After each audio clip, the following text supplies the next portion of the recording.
Rise.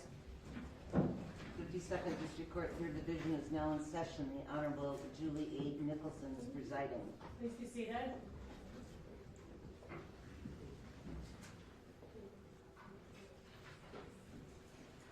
Are we all set? I'll have them bring the defendants up.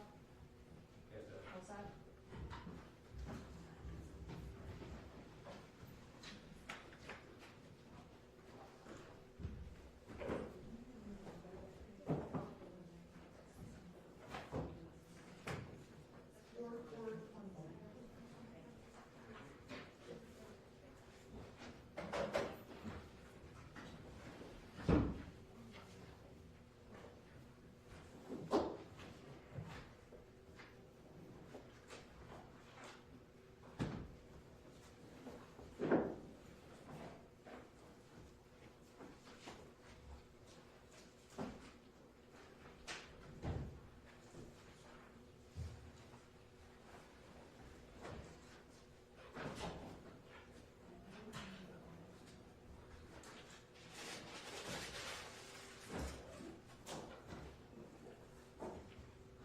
Amy, are they going to be able to get, you're going to take them through this one?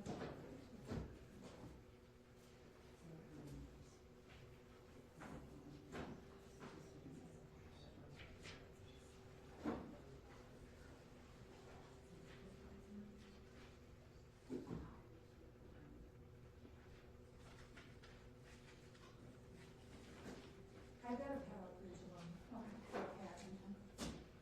I don't think I do.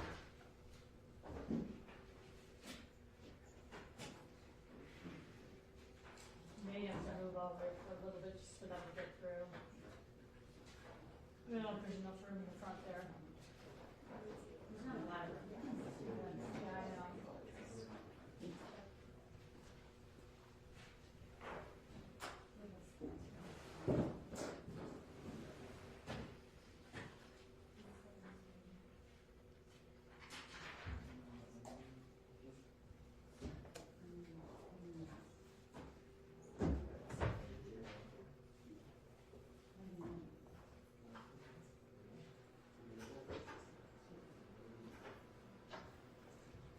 Judge, did you want defendants to go in front of our table or behind? No, just coming through the front, just Okay. as long as there's enough room there. Okay, thank you. Thank you.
So this is like, they were deleted from what was on the phone. So I think they must have been recovered to the set we have. I just want you to know this is pulled out of what was on the phone. It's a stem of all their tests Yes. of that high. Yeah. And if you look at it, what prints when you come to off the phone is, so you have 317, 317, and then You're saying it's more fast. It's extra rather than the yep, so then it goes 317, 4, 5, 21. Oh, right. Just starting to. Right. All of the texts that are here do not, you have more text than what's here. Well, we haven't, they're on, no, we had not seen them before today. I don't know why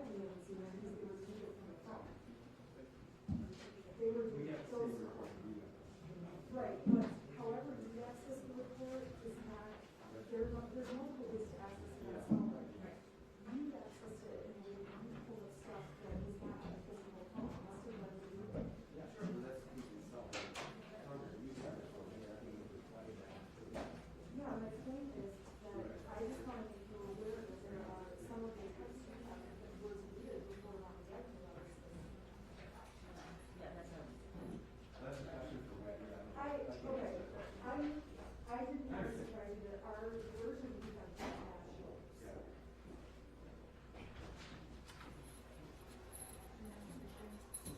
Okay, so now we got it. Good.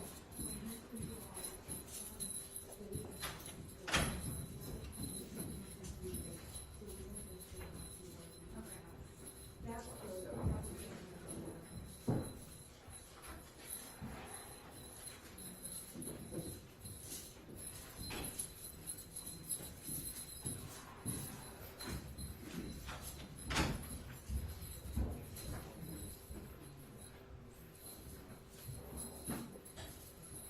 Okay, calling People versus James and Jennifer Crumbley.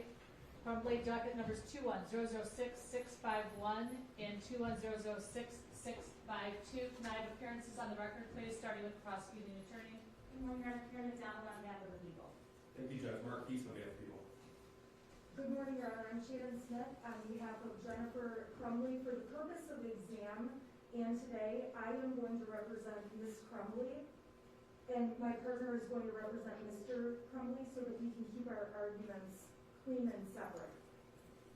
Good morning, Your Honor. Marital on behalf of James Crumbly. So just for clarification, in terms of any cross-examination and direct examination, Ms. Smith, you will be taking cross-examination and direct examination for Ms. Crumbly only, and Ms. Lehman will be doing it for Mr. Crumbly. That's correct, Your Honor. Okay. Judge, if I may, just regarding that aspect, we have discussed potential conflicts every hearing. I do believe that is appropriate for defendants, as well as defense counsel, to acknowledge a potential conflict and place that waiver on the record if there is. I have made the record of that at each appearance, and I'm planning on doing it today as well. Again, as both of you have been aware, and I've made both of you aware of the fact there's potential for a conflict of interest in this case due to the fact that your attorneys are representing you, and they are attorneys and counsel in the same firm. Ms. Crumbly, do you understand any potential conflict that might exist with both of these attorneys representing both you and your husband? Yes. And Mr. Crumbly? Yes. Ms. Crumbly, knowing that potential conflict, are you willing to waive any conflict that may exist and proceed today with Ms. Smith representing you here for purposes of the preliminary examination? Yes. Mr. Crumbly, what about you? Are you willing to waive any potential conflicts that exist with having Ms. Lehman representing you, knowing that Ms. Smith is representing your wife? Yes. You All right, just- before we move forward, we've got a couple of motions that were filed. For the record, today is the date and time set for the preliminary examination in this case. The attorneys have had the opportunity to meet with each other regarding some of the exhibits. Is there still the necessity to address that motion? The motion to adjourn, Your Honor? The motion to adjourn and the basis for the reason for the adjournment. Yes, there is. And Ms. Lehman is going to argue that motion. Good morning, Your Honor. The defense did file a motion for a more compressed witness list and to adjourn. We have reviewed the discovery that we received from the prosecution at the time. Your Honor, may I remove my mask? You can take it as long as everybody's comfortable with it. Thank you, Your Honor. At the time of filing our motion, there were a number of materials that we had not received from the prosecution. Since filing the motion, the prosecution has elected to provide additional discovery to us on February 1st, February 2nd, February 3rd, and February 4th.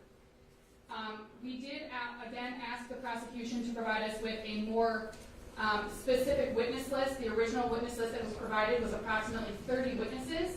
We asked for a shorter witness list. The prosecution provided us with a list of 16 witnesses.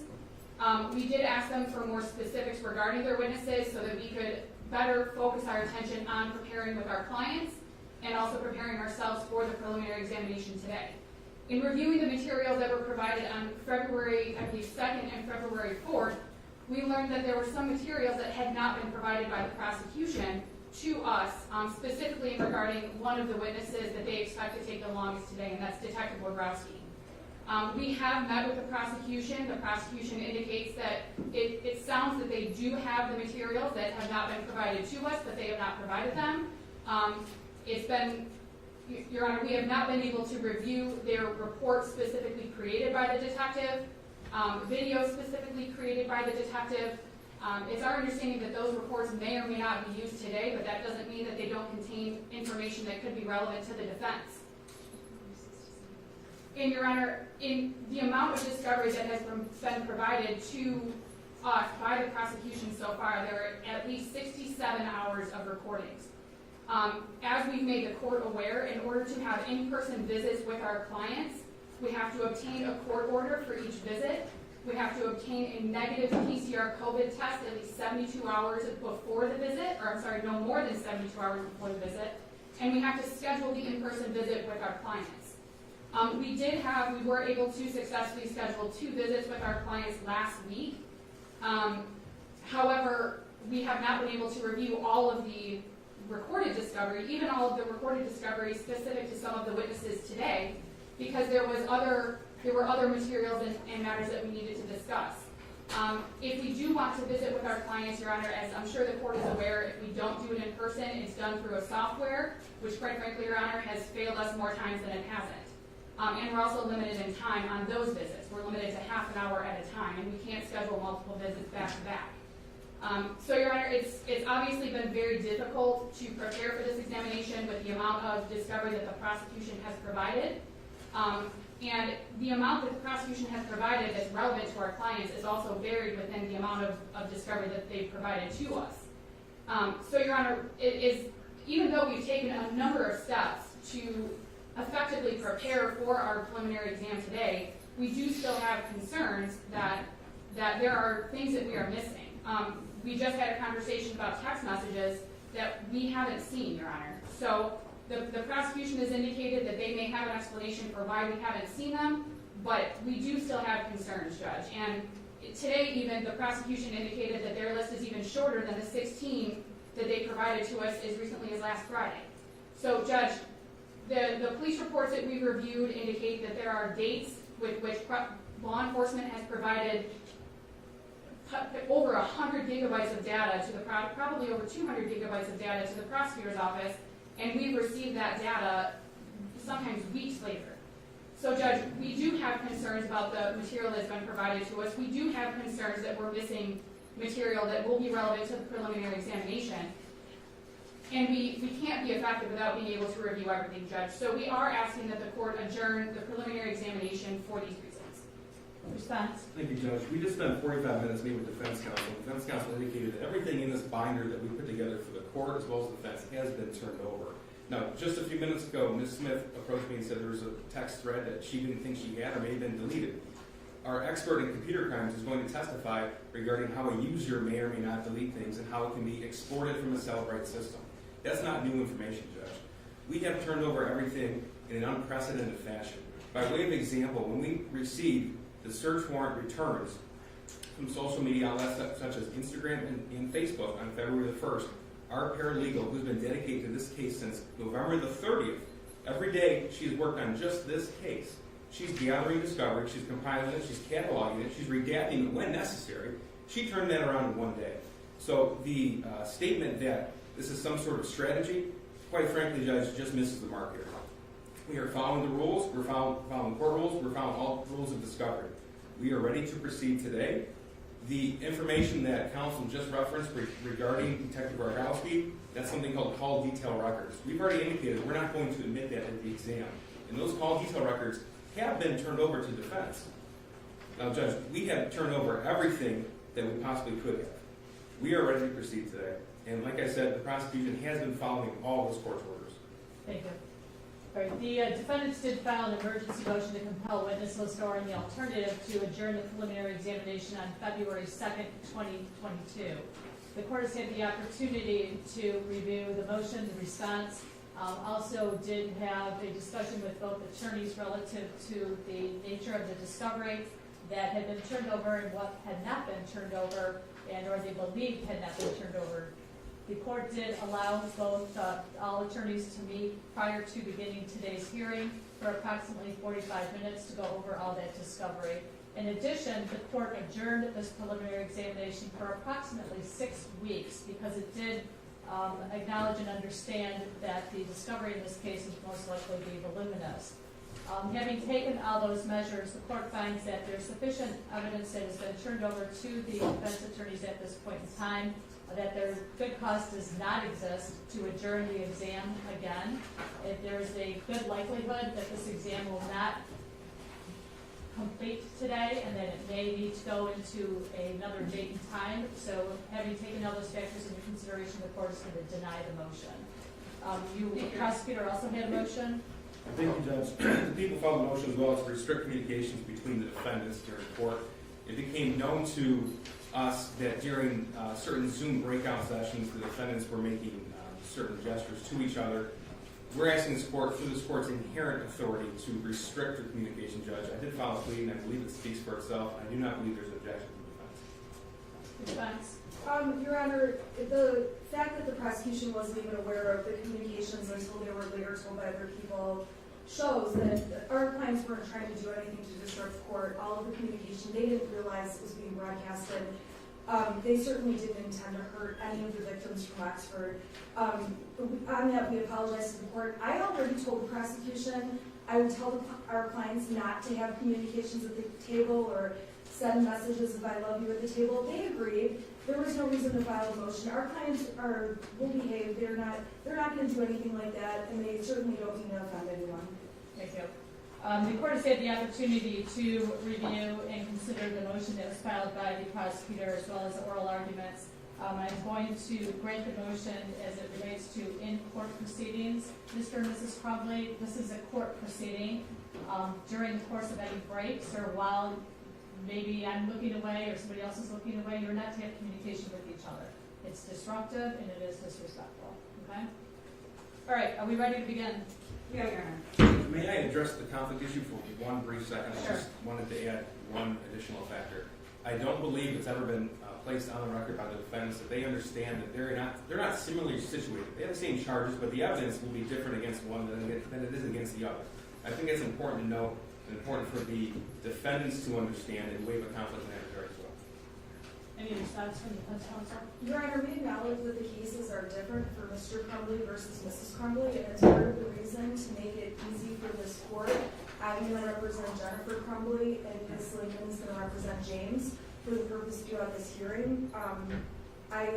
I don't think this is a concern the prosecution needs to be raising. We're very aware of the, at least, evidence that we believe will be.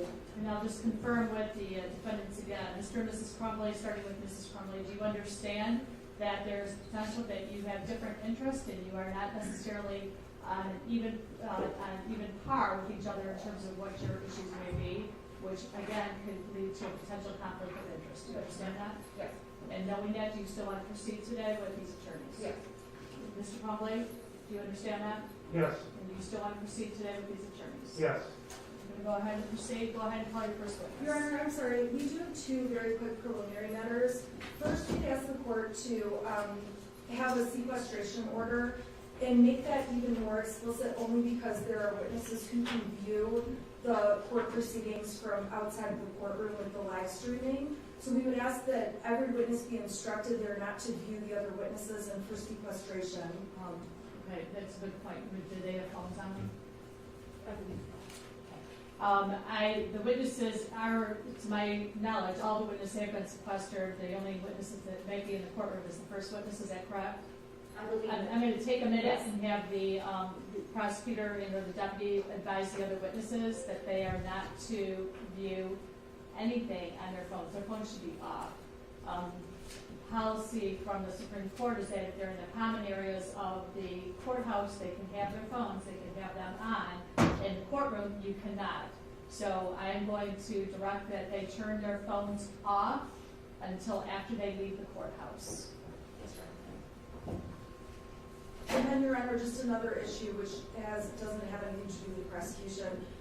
In light of some of the new information that we've been given this morning, myself and my co-counsel need to communicate with our clients by writing notes. My client cannot write with the belly chains. Can she please have a hand-free and Mr. Crumbly have a hand-free so that they can write back and forth to us? It will allow us to be able to communicate with them without having to disrupt the proceedings and stop them. Because we did receive some different information than what we've received prior to today's hearing. Okay, I'm going to defer to the sheriff's department. Any issues with that? Your Honor, due to their max status, I don't feel comfortable removing their hands from the belts. I'm sorry, Because of their status, their maximum security status, I don't feel comfortable removing the cuffs from their hands. okay, the problem is, I'm just trying to figure out how we can, she hold the pad on her lap.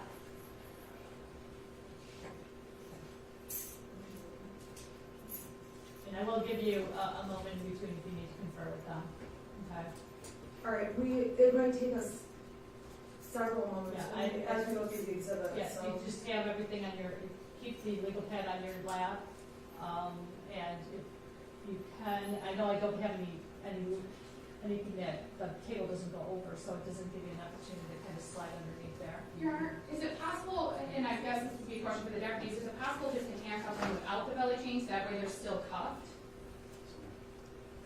No, that wouldn't be possible, Your Honor. They need to remain in what they're brought in. I'm sorry, I can't hear you. They need to remain in what they're brought In the up. belly chain? Yes. Okay. All right, first witness? Your Honor, the prosecution calls Kira Pennick to the stand.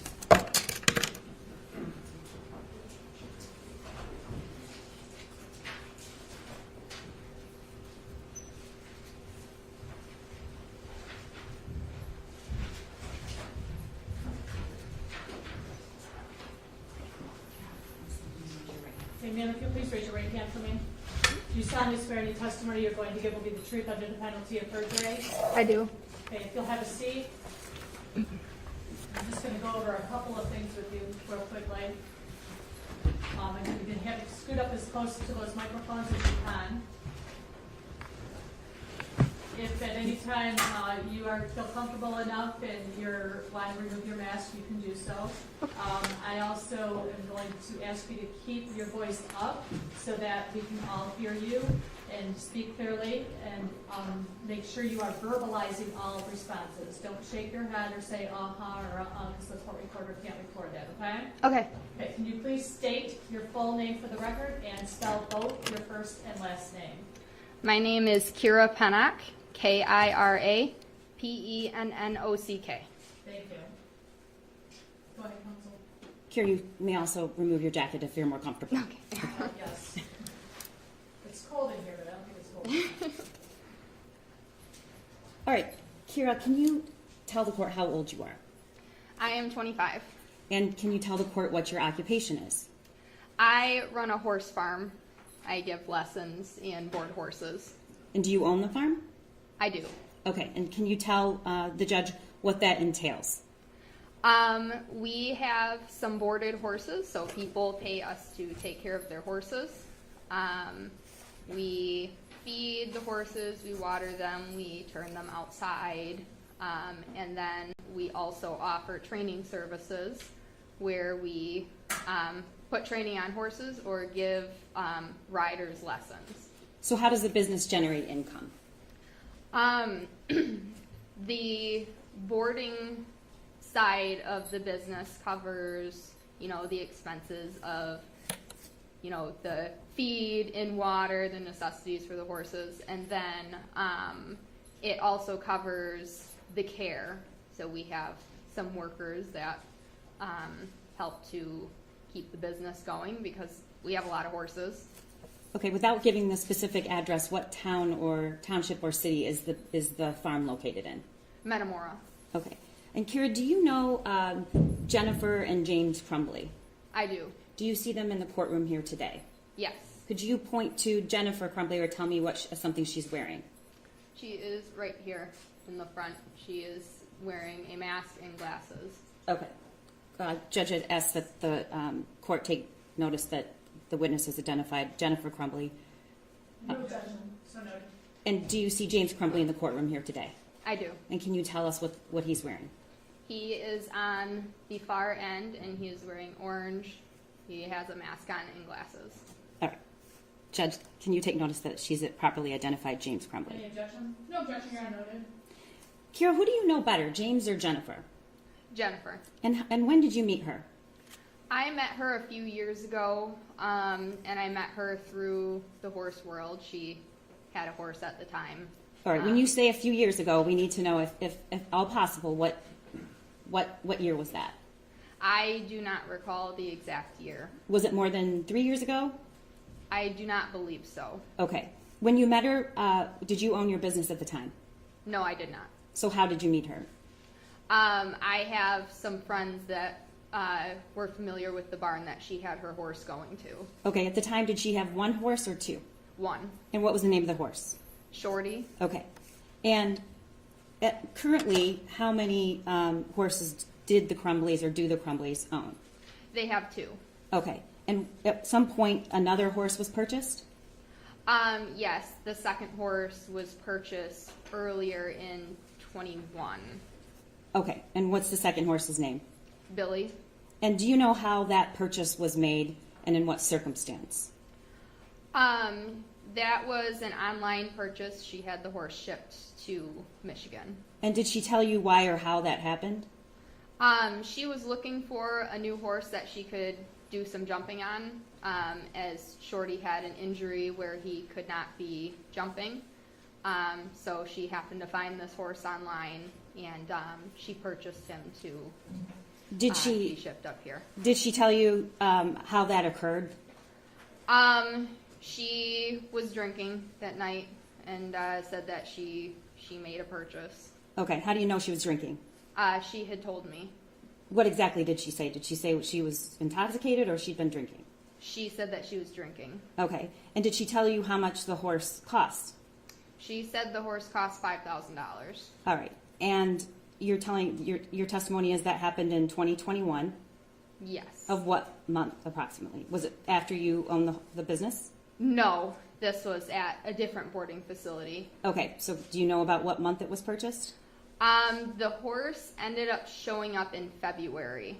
Okay. I'm not sure exactly when the actual purchase happened, though. Okay. At some point, both of the horses were boarded with you, correct? Yes. And when did that occur? Both horses ended up becoming boarded with me in June to the July time period of 21. Okay. And can you tell me what services, if any, have you offered James and Jennifer Crumbly with regard to your business? We have boarded their horses, so we take care of them, and then we were also giving lessons to both of them and putting training on their horses. Okay, so how much per horse does it cost to board and feed per month? The board price for the pasture board that they were on is $400 a month. $400 per month per horse? Yes. Okay, and then in addition, you said that you were giving lessons. Yes. Who were you giving lessons to? I was giving lessons to both Jennifer and James, but then ended up more so just giving lessons to Jennifer, as I don't specialize in the Western riding. Okay, and your testimony is you opened your business in June. So how many lessons approximately per week was the goal for Jennifer? The goal was about 3 lessons a week. Okay, how long are those lessons, Kira? About 45 minutes to an hour. And how much do they cost? They cost $35. Okay.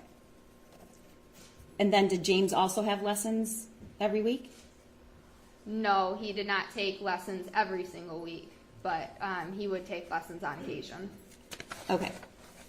About how much time, let's just narrow it down from June until November, how many days a week would you see the Crumbleys? I would say they would be out there about 3 to 4 days a week. 3 to 4 days a week, just during the week or on the weekend as well? Both week and weekend. Usually I would only see them 1 day on the weekend. And for about, when they came to the barn, what did they do? And how long did it take? They would groom their horses and tack them up and ride them, and then cool them down and put them away. Okay. And that usually took about 3 hours. Okay. Did either one of them have jobs at that time? Yes. Do you know what they did? I do not know exactly what job they had. Do you know what their hours were? I do not. What time did they arrive during the day? They would usually come around 5 o'clock on the weekdays, and then weekends they would usually come around like between 9 and 11 in the morning. Did they, for the most part, come together? Yes. Okay. Did their son ever come with them? I have not seen their son at my farm. Okay, and that would be since June. Yes. Have you ever seen him? I have seen him maybe once or twice. And that would be at the previous barn? Yes. Okay. So you're saying it was 3 to 4 times a week, probably around 5 o'clock, about 3 hours? Yes. Okay.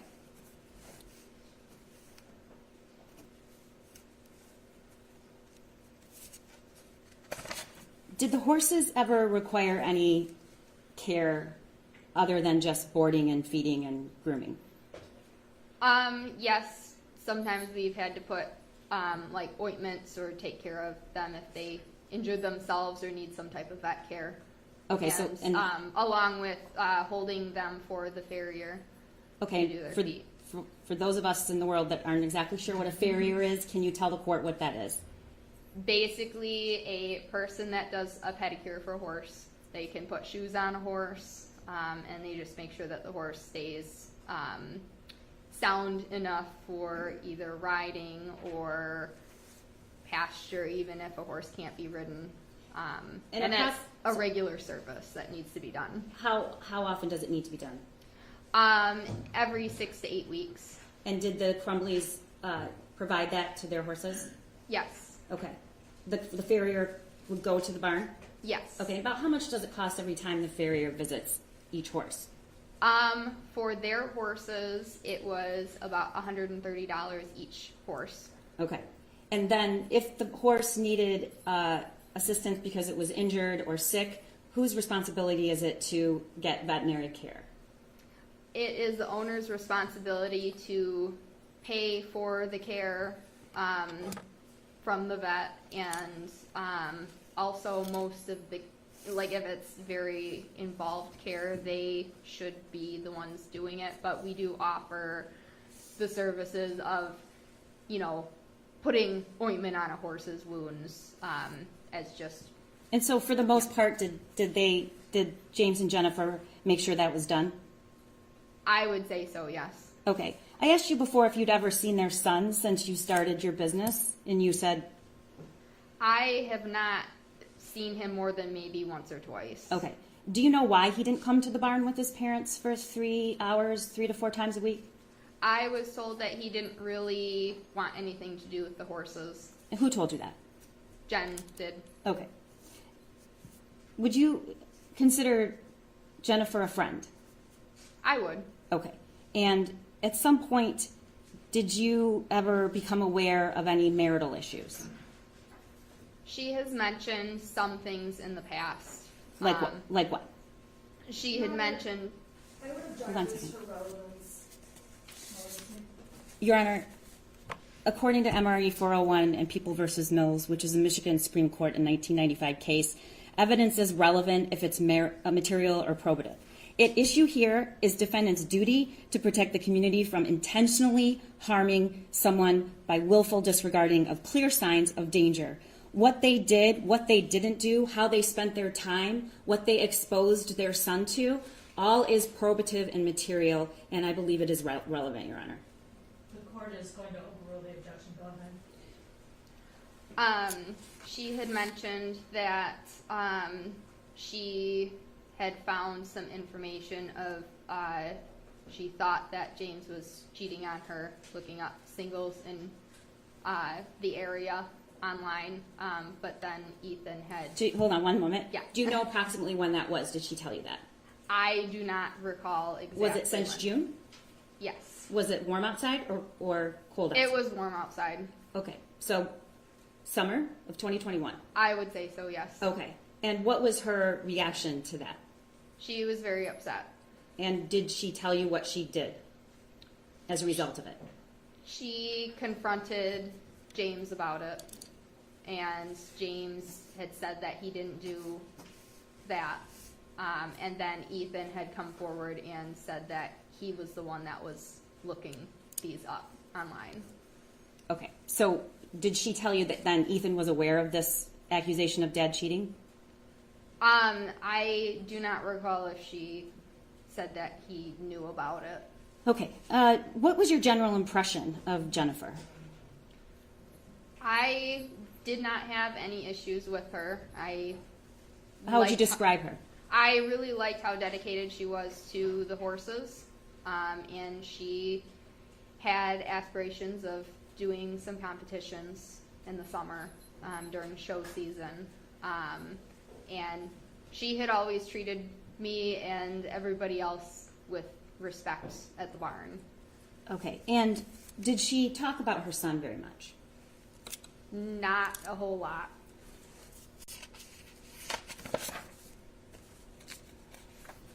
Did she ever talk about anything positive about her son?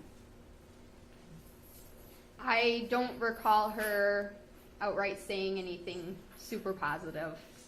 She really just didn't talk a whole lot about him. Did she ever express anything concerning about her son? Yes. What did she say?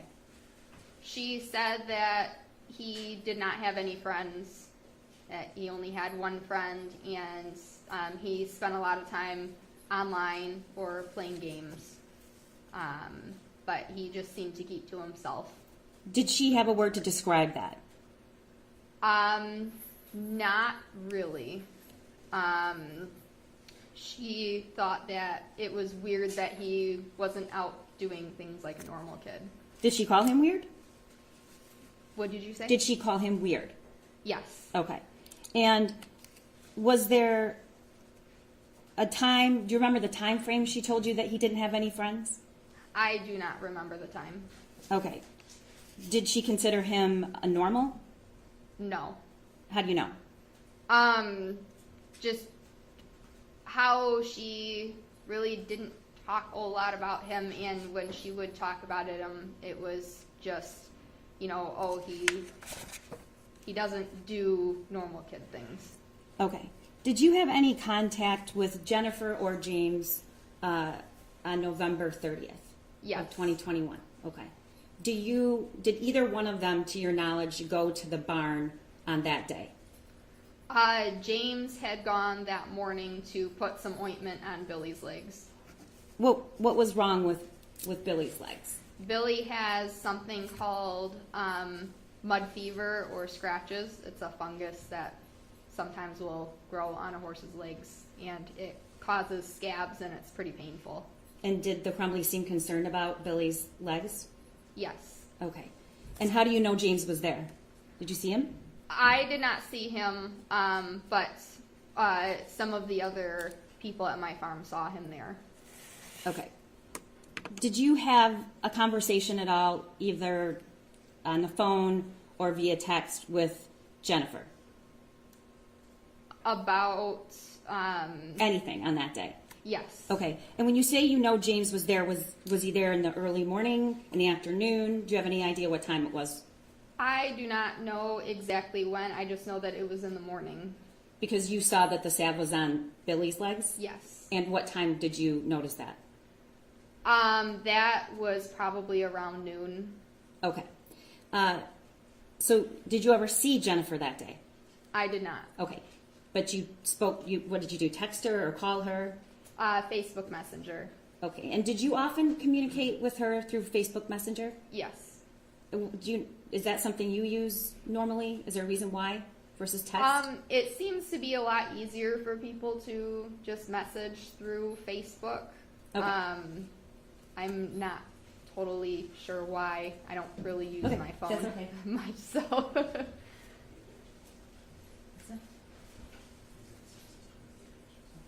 All right, Your Honor, may I approach? Okay, Kira, I'm approaching with an exhibit, People's Proposed 6 exhibit. There's approximately 28 pages. Yes. And can you tell the court what that is?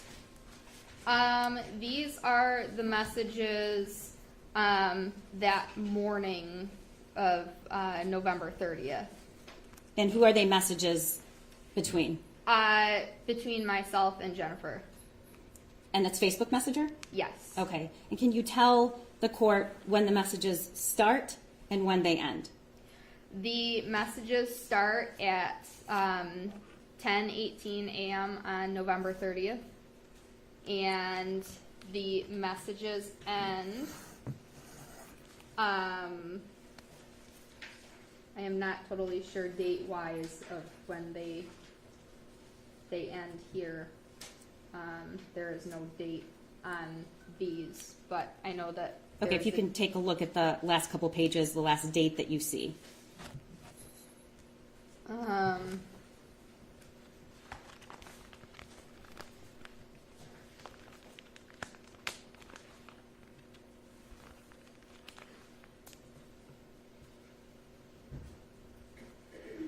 It just says Thursday as the last one that I can see. Okay, and where did you, I'm giving those to you, but where did those come from? Do you know? These messages, they came from my phone. Okay, and how did they get to the sheriff's department? I had sent screenshots of my messages. Because they asked you to, correct? Yes. Okay. Did Jennifer have a lesson planned that Tuesday, November 30th? Yes, she did. And what time was it supposed to be? Well, initially it was supposed to be around like 4:30, and then we had to push it because she said that she couldn't make it Okay, out. we'll get to that. So aside from the lesson, there was also a big concern about Billy's legs and what did you call it, mud fever? Yes. Okay. Would you rate the concern of the Crumbleys pretty high about mud fever? Is that something really serious that a horse can get? It is not super serious, but it's definitely something that needs to take care of. Needs to be taken care of. But with Billy's legs, it was just unusual for his legs to swell up. They became swollen, and it was all 4 legs when the mud fever was only on 2 of them. So that was a little concerning. Okay. Yeah. Your Honor, I move to admit People's Proposed Exhibit 6. I believe defense counsel's had a chance to look it over and does not have an objection. No objection, Judge. All right. May I publish to? Yes. Sorry. May I publish to the monitor or my assistant, Mr. Keith? Okay. Kira, can you see the monitor? Yes. Okay. And can you read? Are your comments in black or are they in blue? My comments are in blue. Okay, so it says November 30th at 10:18. Can you read that first text message that you sent that day? Boys are needing supplements for tonight, and Shorty lost the bell boot again. Okay. And then at 10:58, there was a response from Jennifer, and can you read what she responded? Okay, I'll bring some out later. Just had to go to my son's school and meet his counselor. Shit day. Did you know what that was about? I did not know then what that was about. Okay. And what did you, based on her describing it as shit day, what was your impression? That something probably happened, that, her son was having problems at school. Has she ever told you in the past that she's gone to her son's school? She has mentioned that she has gone to the school, but I don't recall when. Okay. What did you respond at 11:13, Kira? I responded with, "Oh man, everything okay? Do you still want to do a lesson tonight?"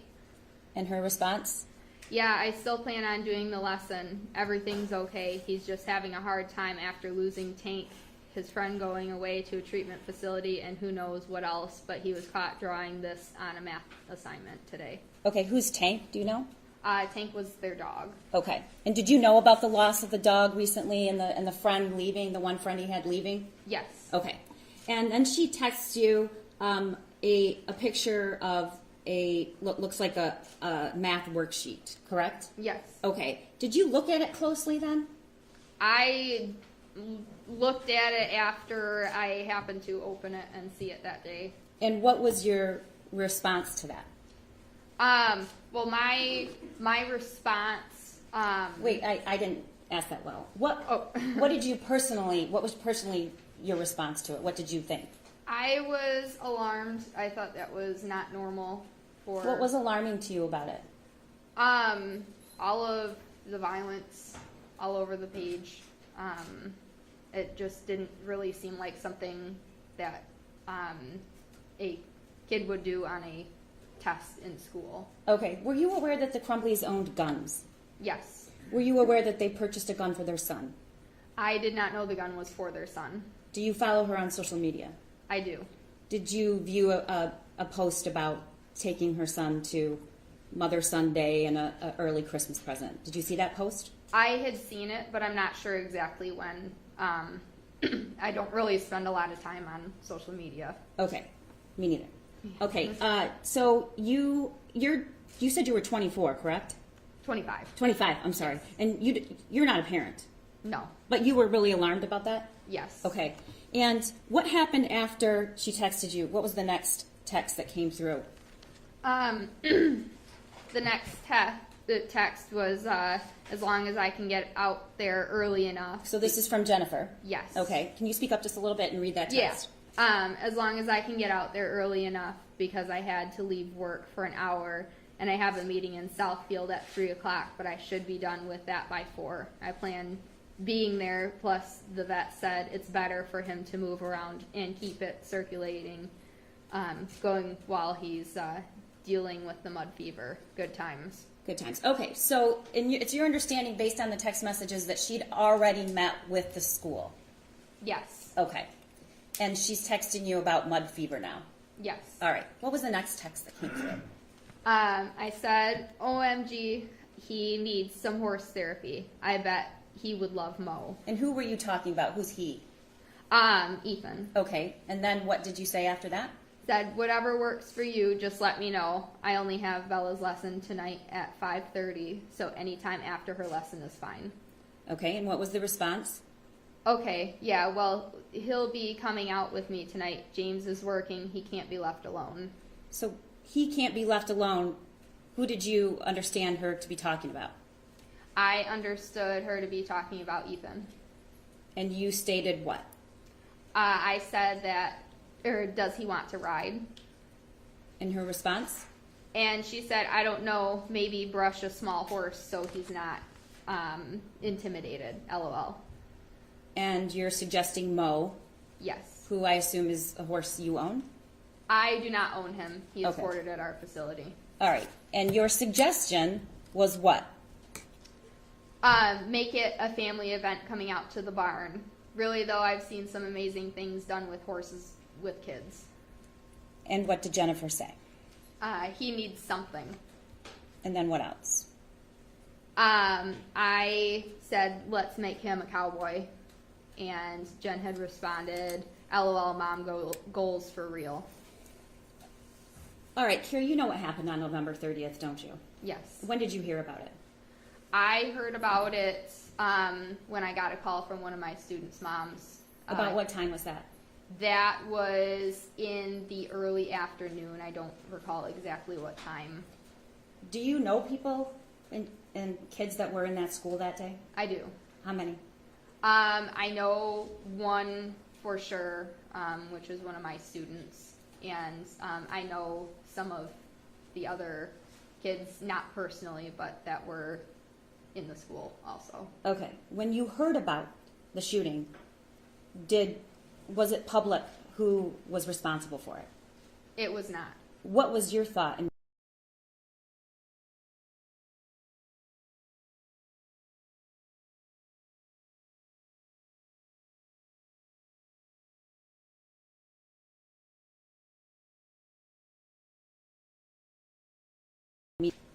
Made me think that it was him. Okay. You hear again from Jennifer that day. What was the time? I had heard. What was the next text? Kira, I won't be there tonight. And that came in at 2:36 in the afternoon? Yes. Okay. And your response? It's okay. Want me to work Billy for you? And she says what? Yes, please. And then it looks like the next communication was from you at 2:58, and you Yes. stated what? I just brought him in. Now you're texting her a photo. I assume that's Billy. Yes. Did you text photos back and forth about the horse frequently? Sometimes I would say that most of our conversations were related to the horses. Okay. And you don't hear anything back until what time? I don't hear anything back from her until Tuesday at 4:42, and she had responded, I need to sell my horses stat. Okay. So you, that day, asked her if everything was okay. I heard there was a shooting in Oxford. Is Ethan okay? And then you again reach out at 4:21, correct? Yes. And you don't hear back from her until... Tuesday at 4:42. So the same day, and Yes. she's saying, I need to sell my horses stat. Yes. Okay. Did she go on to talk about why she needed to sell her horses? No. Okay. Eventually, did you continue working this out with did she want you to help her sell the horses? Yes. Okay. And did you do that? I am still currently trying to help sell them. Okay.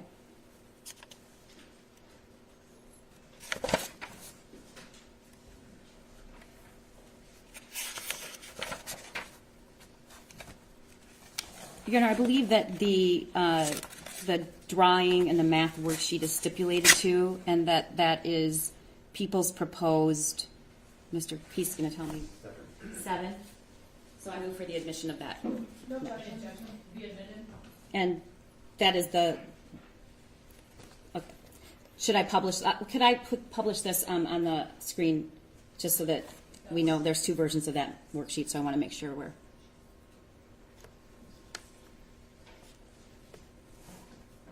Okay.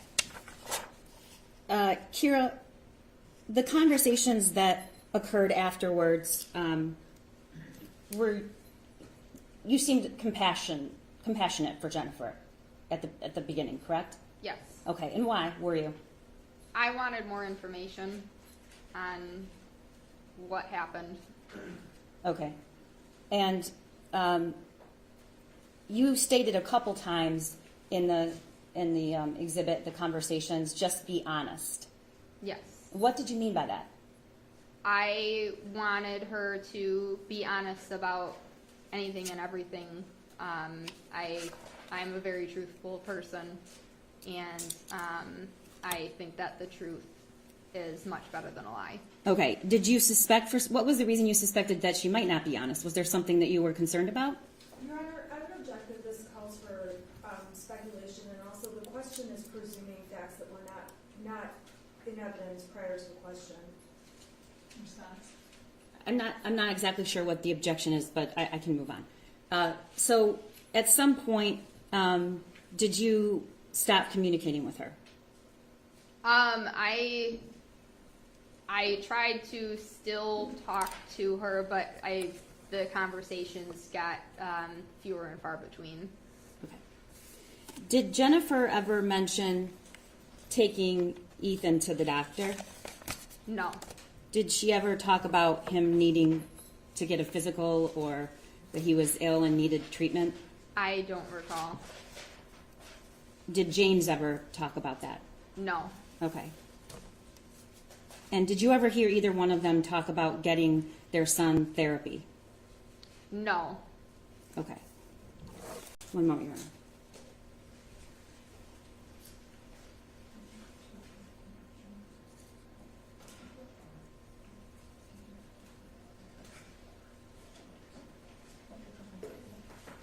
Just real quick, Kira, I understand that your farm is further north. What's the cell coverage like there?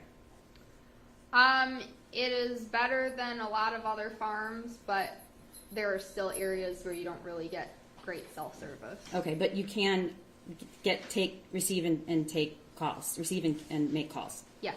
And how about text messages? Yes. Okay, and did the Crumbleys both have cell phones with them most of the time, do you know? Yes. Okay. Nothing further. Thank you. Kara, what type of cell coverage do you have? I have Verizon, which seems to be pretty good in that area. Is it fair to say that you don't know what other cell phones, like companies, how good the access is? I do not know. Are there parts of the farm where people complain they can't get messages or talk on the phone? Some areas some people get service, and then other areas some people don't. So it's inconsistent. Sorry, I Yeah. interrupted you. How big is the farm? The farm is on 51 acres. And in addition to the farm, there's a separate place where you do classes. Is that correct? Or what is Groveland? Groveland was the barn that we had previously boarded at. I boarded my horses there, and Jen had her horses there. Is Groveland where you met Jen? No, I met her at the previous farm before then. Okay, so you guys were at the previous farm before then. You were both at Groveland, and then Jen went on to board her horses at your current barn. I never boarded my horses at the first barn that I met her at. That was just where you met her? Yes. Okay. And you said you believe you two met in about 2019, is that correct? I believe it was earlier than that, but I can't say for sure. I don't remember. It's fair to say that horses and training and what's going on with the horses at the barn, that's the majority of what you and Jennifer talk about, is that correct? Yes. Jennifer does not talk to you about when she goes to the doctor herself? No. Jennifer doesn't tell you about James's doctor's appointments? No. Jennifer never gave you much detail about the names of the people she worked with or what she did at work? No. Did Jennifer ever give you details about James, like who he worked with, things he did? Not a whole lot of detail. I just know that she had said that he has been through a few different jobs. Okay. And as far as Ethan goes, your testimony was you have not seen him at the barn. Did you ever see Ethan when he would go to Groveland? I may have seen him once or twice when they were just dropping something off, but it was always a quick visit. I don't know if I've ever actually talked to him in person or over messages or call or anything. And it's fair to say that you talked to Jen more about horses than Ethan, is that correct? Yes. And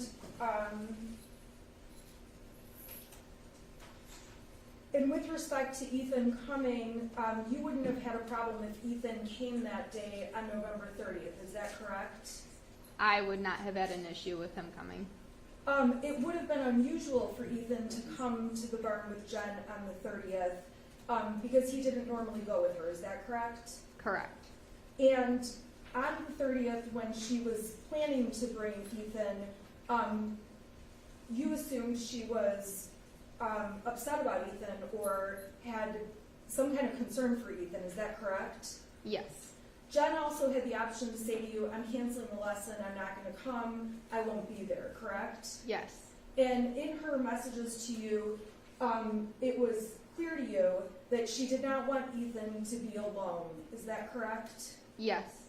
Did Jennifer talk to you about some of the comments on the map paperwork, such as, like, my life is useless, or the thoughts won't stop? Did Jennifer speak to you about any of the individual comments? No, she had just sent me the picture. Were you concerned that Ethan may be suicidal after seeing these notes? Yes.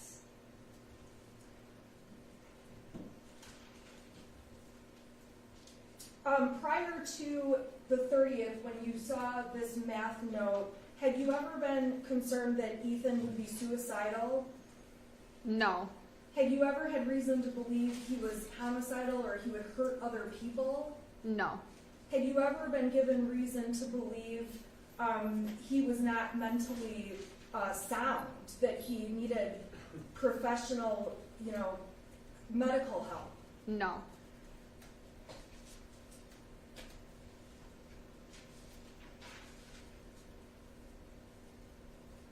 In terms of your friendship with Jennifer,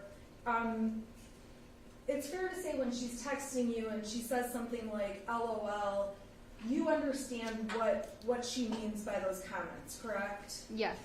So, for example, when she sends a text about, you send a text about, let's make Ethan a cowboy, is that correct? Yes. And she texts back, mom goals, something along those lines, correct? Yes. You know that Jennifer is kidding around and sarcastic almost, is that correct? Karen, I'm going to object. I don't know how this witness could tell what's in the mind of Jennifer Crumbly. I'll re-ask the question. Did you perceive her response as serious, that was a mom goal for her to make Ethan a cowboy?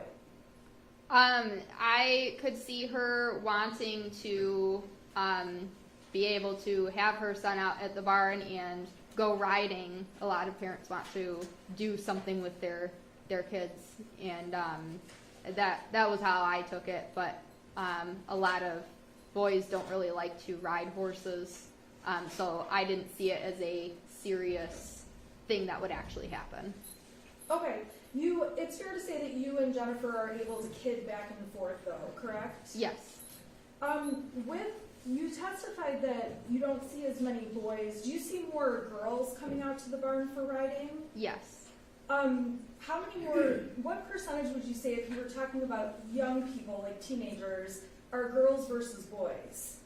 Well, we currently do not have any boys coming out to ride, really. I mean, one of the other people at my barn has a younger male student, but outside of that, there are no other boys that come out to the barn. Approximately how many girls are out at the barn on any given day? I would say between 2 to 4 each day. 2 to 4 each day? Yes. And really no boys, is that correct? Yes. When people come out to the barn, is it pretty typical, if they have horses there, for them to be out there about 3 to 4 times per week for 3 hours each time? It depends on each person's situation. Some people will see once a week. Some people will see every single day. Okay, so there's nothing unusual about 3 to 4 times a week for 3 hours at a time? Correct. Okay. And it's not something that you thought was unusual to not see Ethan coming with his mother out to the barn, correct? Correct. You certainly don't follow up with other people who have sons that aren't present out at the farm, correct? Correct.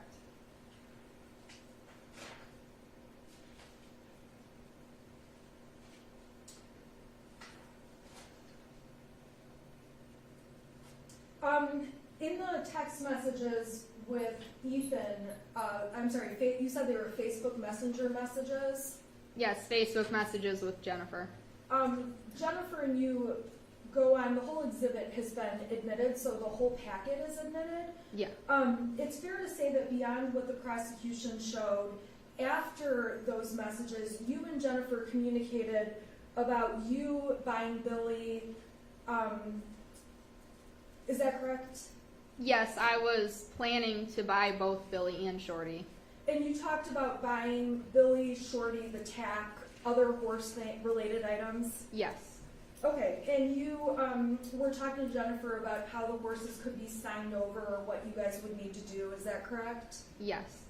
And in addition to the comments about the horses, it's fair to say that throughout the texts, you could tell Jennifer was upset.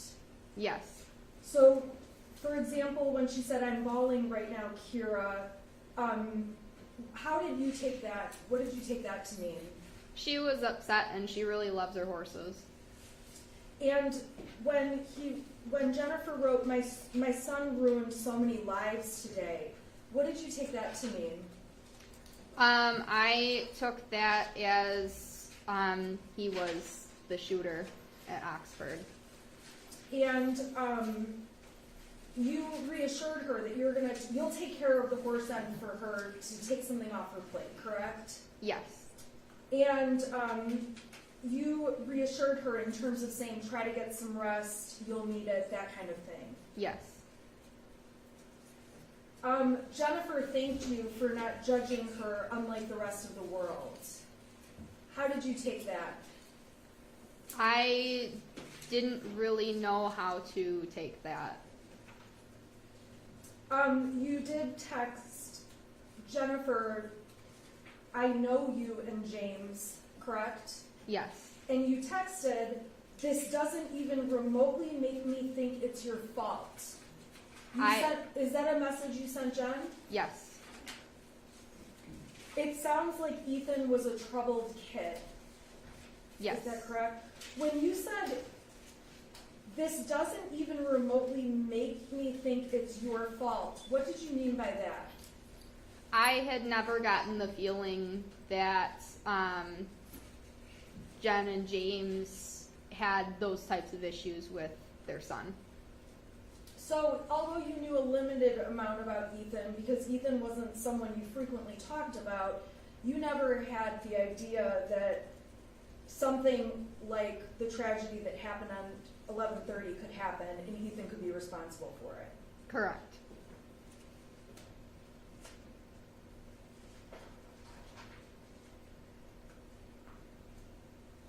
You also tried to reassure her, try to stay calm and as collected as you can. Those were some messages you sent in addition to a message that said just be honest about everything, correct? Yes.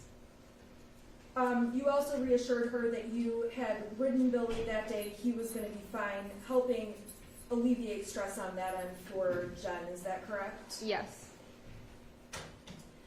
When Jennifer texted you and said, I wish we had warnings, something, he's a good kid, they made a terrible decision, what did you think after getting that text? I was thinking there had to have been some type of signs. She had mentioned in the past, like, that he really didn't have friends. He didn't go out and do fun things, like kids his age. Well, the text is from her to you saying, I wish we had warnings, something. He's a good kid. They made a terrible decision. You didn't point out to her things that you thought may have been signs in the past, correct? Correct. You actually wrote there probably were warnings, but nobody saw them, correct? Yes. And you said hindsight is always 20/20. Yes. And we can all agree, looking back, when something bad happens, we look back at what could have prevented it, correct? Yes.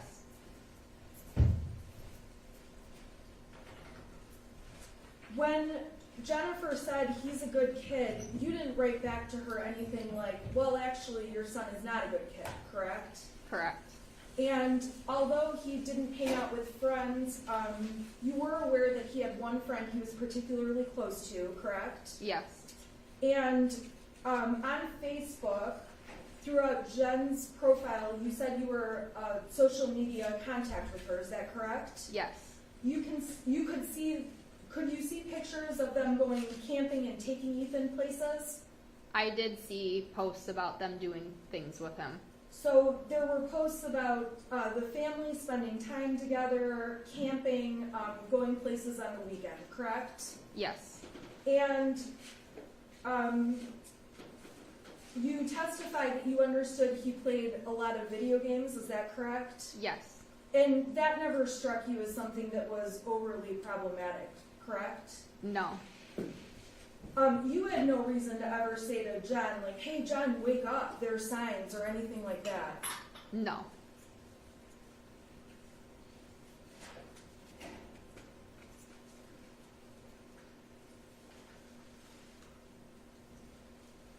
After you were aware that Ethan had been the shooter,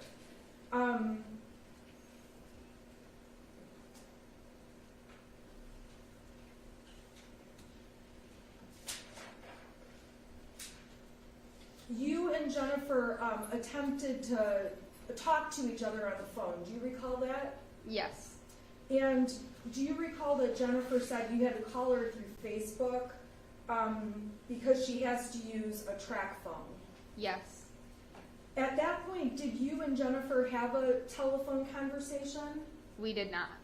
Okay, so in the Facebook Messenger thread, when it says, like, you missed a call from JC, I assume JC is Jennifer Crumbly, Yes. and then it says, call me back on Facebook, I'm on a track phone, I need to talk and figure some things out. You and Jennifer didn't have any phone contact at that point. We did not.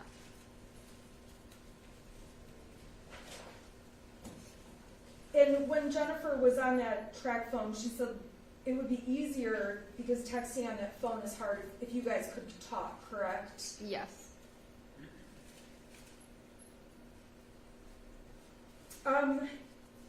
Further down, you continue to let her know that Billy was fine, had a good ride with him, correct? Yes. And at that point, you became concerned about Jennifer coming out to the farm, is that correct? Yes. Why were you concerned with Jennifer coming to the farm? Because I did not want them to take things that were owned by other boarders or myself. You didn't want Jennifer to take things that were owned by other boarders or yourself? Correct. Did you, were you concerned about the safety of people at the farm if Jennifer and James showed up? Yes. Were you concerned because Jennifer showed you some of the threatening messages she had received? Yes. And when you explained to Jennifer you were concerned and wanted the police to be out there, you actually wrote, I don't want people to follow you or hurt you, correct? Yes. And you said, we just need to be careful. Yes. So nothing about any horse equipment or concerns. No. And were you afraid that people were going to follow the Crumbleys out to the farm and possibly hurt people? I was worried about that.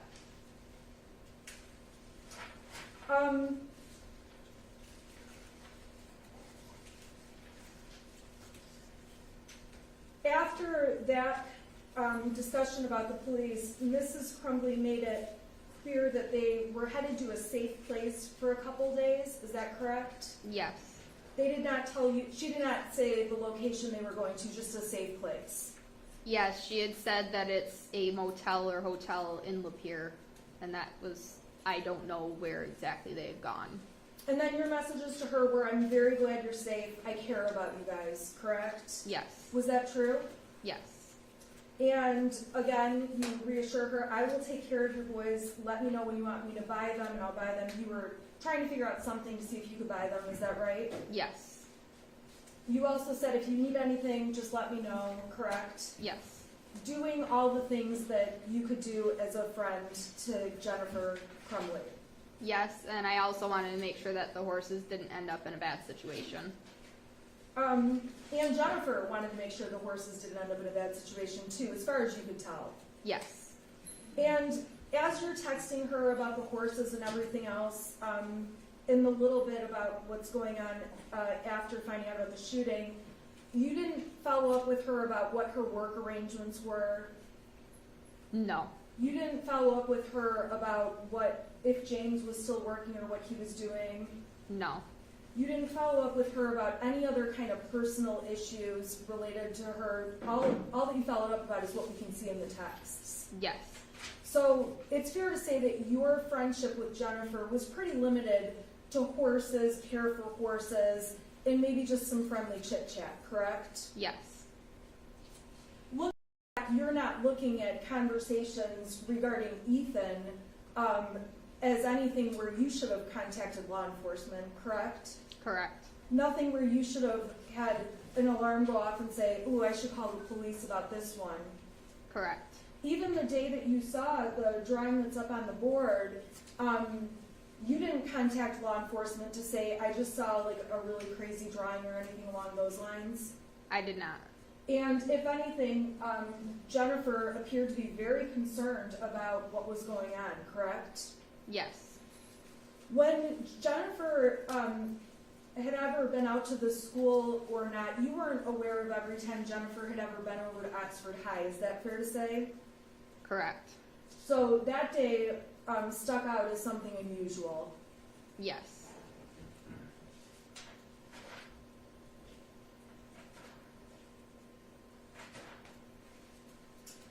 You guys were attempting to put together cash that you were potentially going to pay her for horses. Is that correct? Yes.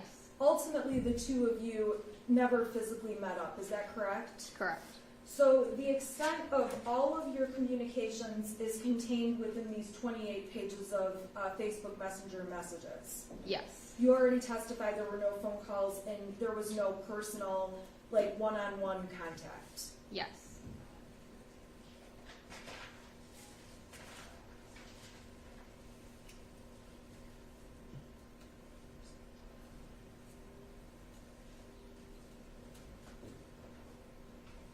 Your Honor, if I could just have one moment, I just need my...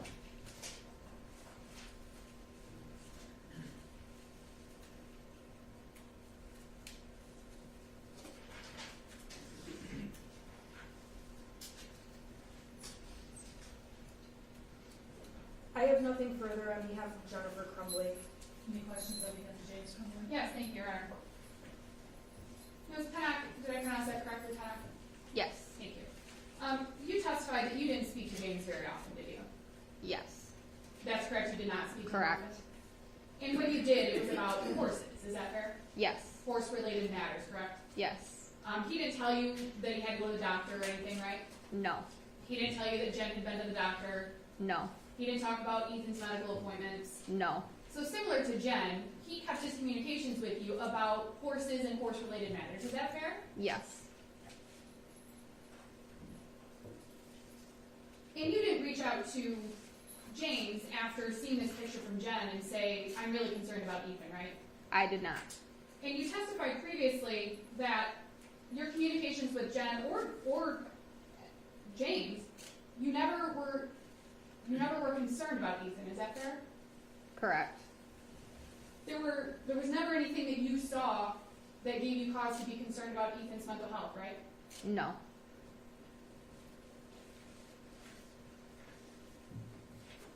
And when you did talk to James, it was limited to horses and horse-related matters. Yes. So it wasn't strange that he didn't talk about work, right? Correct. Or doctor's appointments, Yeah. or Ethan. Correct. His relationship with you was because of the horses. Yes.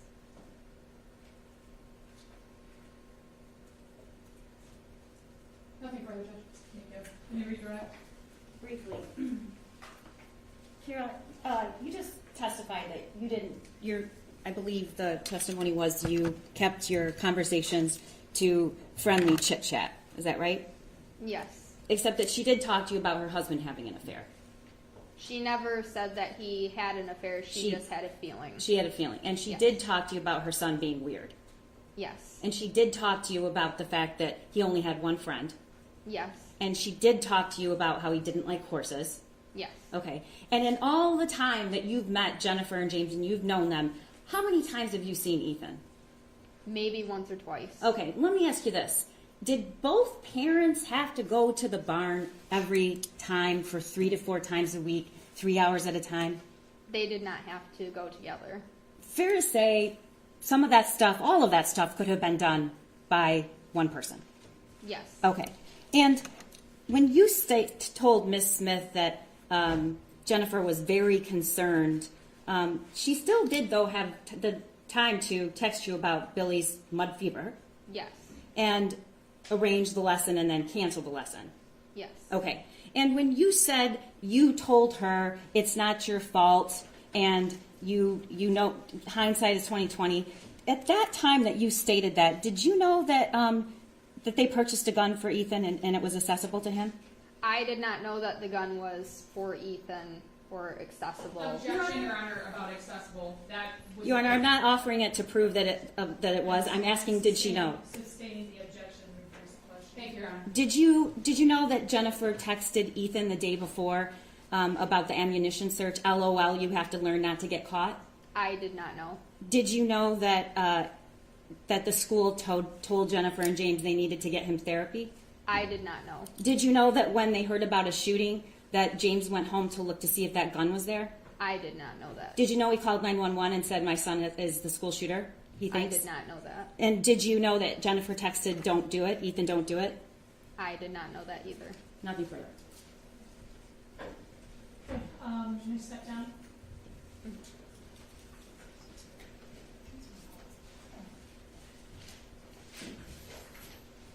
The prosecution calls Andrew Smith, and I believe somebody's going to go. To be able to grab your exhibits out. Yes. And you're outside. She's excused, Your Honor. Any objection? No, Judge, thank you. Not for Mr. Crumbly, Your Honor, excuse me.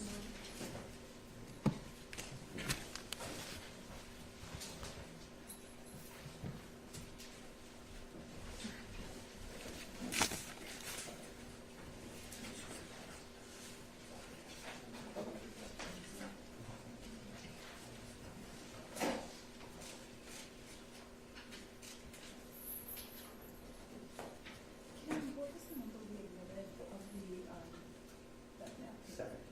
That's 7.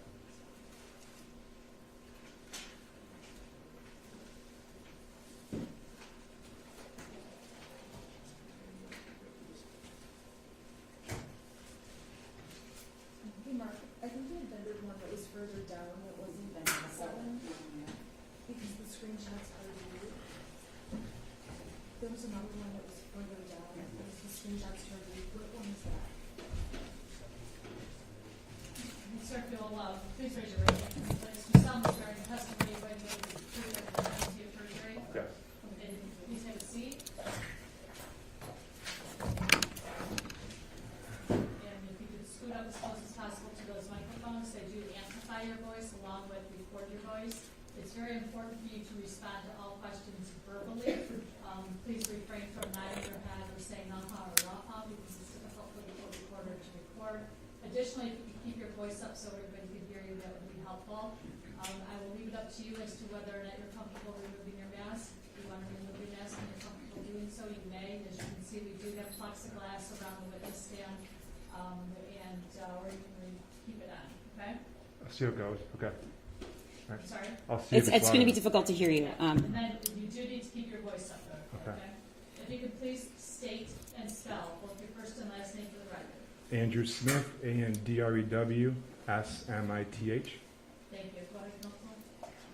Mr. Smith, you're a lawyer, correct? Correct. In fact, you practice in front of this judge and you're familiar with going to court. Yes, Your Honor. Okay. Yes, ma'am. I'm not. Yes, ma'am. Sorry. Okay. Okay. And can you tell me what your position is now, though? I work as Chief Operations Officer for a real estate company. Okay. And what are your duties? Manage the operations of the company, of the portfolio of properties. And how many employees are in the company? Approximately 700. All right. Do you know Jennifer Crumbly? Yes. Do you know James Crumbly? No. All right. Do you see Jennifer Crumbly in the courtroom here today? Yes, I do. Can you describe something she's wearing? She's wearing the black and white, looks like prison clothing and a mask. Can the record reflect that he's properly identified, Mrs. Crumbly? Jennifer Crumbly. So noted. When did Jennifer Crumbly begin working for the company? I think she began working approximately 5 years ago. And were you her direct supervisor? I was most recently, but not when she was hired. Okay, so for how long were you her supervisor? How many years? Approximately a year and a half, I think, to 2 years. All right, and what were her responsibilities and title? She was a marketing director in charge of the marketing for the entire company and the portfolio of properties. Okay, you have to keep your voice Excuse me. way up. She was a marketing director for the company. Okay, and as a marketing director, what does that entail? What kinds of mediums or services is she overseeing? Responsible for marketing the property, the asset, and responsible for social media, for reviews, ratings, online reviews, website, web-related materials, working with third-party vendors, working with the properties on their internal, external marketing portfolio, things of that nature. Okay, and the company has all social media? Yes, we have a large social media platform for the Instagram? properties. I believe so, yes, yes, Facebook? yes. Twitter? I don't think Twitter. Okay. So what were Jennifer Crumbly's hours, work hours? Standard 40 hours a week. I think she came in at 8 o'clock or before, leave around 4 o'clock. Was that the same every day? I believe so for the most part, yes. And in your company, do employees have to choose which hours they work and work the same every day, or is it flexible? It's somewhat flexible. We want a 40-hour work week, 8-hour days, and we give some flexibility on start time. And do you allow employees to work from home? We have when needed, yes. Has Jennifer Crumbly ever worked from home? I believe so at times, yes. Would you describe your company as family friendly? Yes, very much. How so? I think we're very family friendly. If there's ever a need for time for a family issue, it's always been granted. Okay. Taking you back to November 30th, do you remember that day? I do. And do you remember having any contact with Jennifer Crumbly? I do. Can you tell the court what was your first contact? I received a text message from Miss Crumbly that morning at about 10 a.m. Was it a text or Facebook Messenger? A text message on a phone. Is that how you normally communicated with her? In person, by email, or by phone. Text or Facebook Messenger is what I'm Oh, text message would Okay. be, yes, text. About approximately what time was that, if you know? I believe 10 a.m. And what were you doing at the time? It's driving. Okay. Your Honor, I think at this point I'd like to approach with people's proposed 8, and I believe there's a stipulation to it. May I approach? Yes. And that's correct, Your Honor. Okay, Mr. Smith, what are you looking at? What did I just hand you? You handed me what appears to be a text thread from Miss Crumbly. And Mrs. who? Crumbly. And me, myself, correct. Okay, so can you tell the court again exactly what time did you first hear from her? 10:05 a.m. And you were where at the time? I was driving my vehicle. Okay, did you get a good look at the text? I saw that you texted me while driving that she was going to her child's school to meet with a counselor. Okay, was that something that she's required to do if she leaves work? You're supposed to let your supervisor know if you're going to be leaving work, yes. Okay. And did you respond? No. All right, may I publish the exhibit?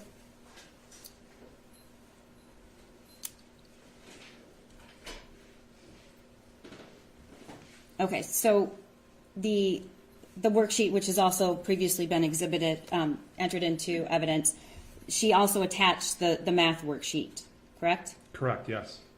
All right, and what exactly, can you read the text that she sent? I have to go to my kid's school. Counselor just called, and this is what I'm dealing with. I'll be back by 11:30, 12 at the latest. Okay. And then what was the next communication you had with Jennifer Crumbly? I believe I saw her at work around noon that day. Did you take a good look at that worksheet? I did, but not at that time. Okay. So you said you saw her later at work. Do you know what time that was? It was approximately 12 p.m. Okay. And where did you see her? I saw her in the copy room in her office. And just to stop, did you know anything about her son? No, nothing more than maybe small talk. Okay. Did she ever talk about her son with you? Not really, no. Maybe some small talk here and there, but not much at all, no. Did she talk about anything that she did outside of work? Very little. She talked about her horses, and she owned horses, and she really enjoyed horses. Maybe vacation here or there, a little travel, but not a lot, no. Okay. So the next time you saw Jennifer, I'm sorry, you said was around what time? About 12 p.m. on that day. Okay, and did you have a conversation with her? Yes. And what was the conversation about? I recall asking her how things were, how she was doing, and she had said that her son needed to get some counseling. And I think she mentioned his dog, or a family pet had passed away, and a grandparent had passed away recently, and she felt like she was failing or failed him. I'm sorry, she said what? I think she said she felt as if she was failing him or a failure. All right. When she said she had to get counseling, did she say why? No. Oh, she didn't say why. She just mentioned that a family pet had passed away, a grandparent had passed away, but she didn't say why. Did she tell you what the situation was at school? No, just that she was told she needed to get some counseling for her son. Okay, and her son was not with her, correct? No, not when I was talking to her, no. Okay. By the way, you do allow kids to come to your workplace, right? It's happened, yeah, quite Okay. a bit, actually.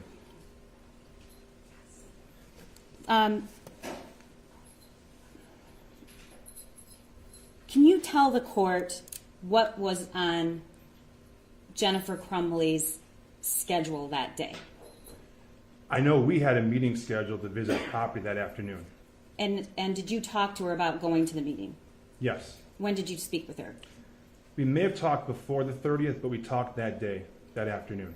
Where did you have that conversation? Shortly after we talked in the copy room, so maybe 20 minutes, half hour later, her and another colleague and I had a brief conversation about the property visit that afternoon and about some phone calls we had scheduled the next day. And was she required to go to that meeting? She was invited, not required. Did you tell her she had to go? No. Did you tell her she didn't have to go? At that meeting, I mentioned to her it was her choice. She did not need to come. I did say that, yes. Okay. And if she had not returned to work that afternoon, what would have happened to Jennifer Crumbly at her workplace? I'm confused. If she Would had she have been decided disciplined if she didn't come back to work that afternoon? for After she went to the school? Thanks, Judge. I don't know, not at all. Okay. What is the protocol if somebody has to leave for an issue with their child or something else? Well, we have a PTO policy, but when it comes to What does PTO stand for? paid time off, Okay. which you would submit your time on an online portal. But if you had a family issue, you would always be granted time for family, whatever it may be. Okay.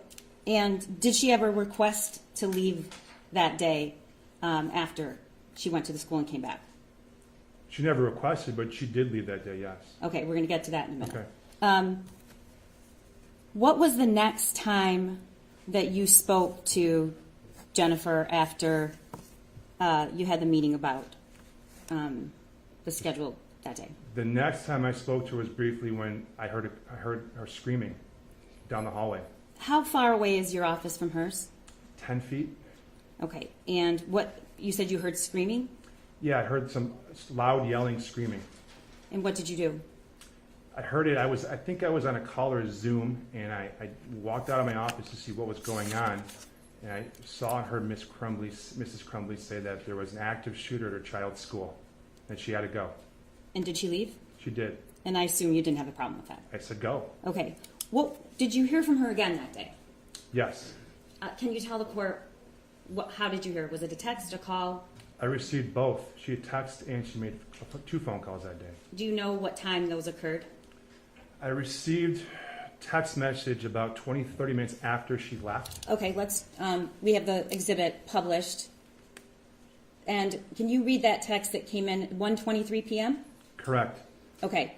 Do you know, if you know, how long it was from the time she left to the time she sent that text? I think 20, 30 minutes. Okay, can you read the text? The gun is gone and so are the bullets. Okay.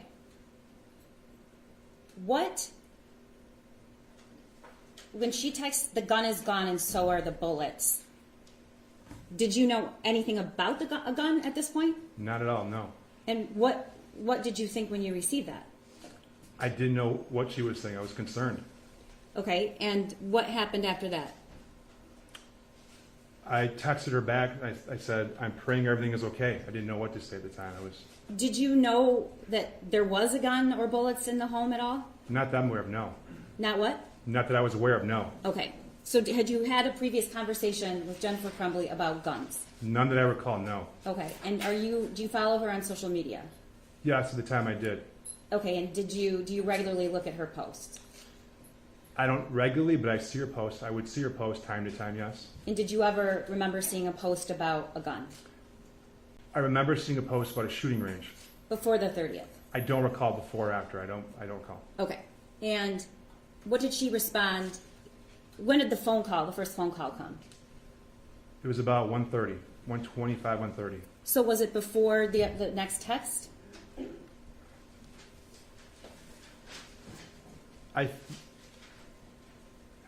Yes, I believe it was, yes. Yes. Okay, and what was the phone call? It was to your phone? She called my cell phone, correct. And then what did you do?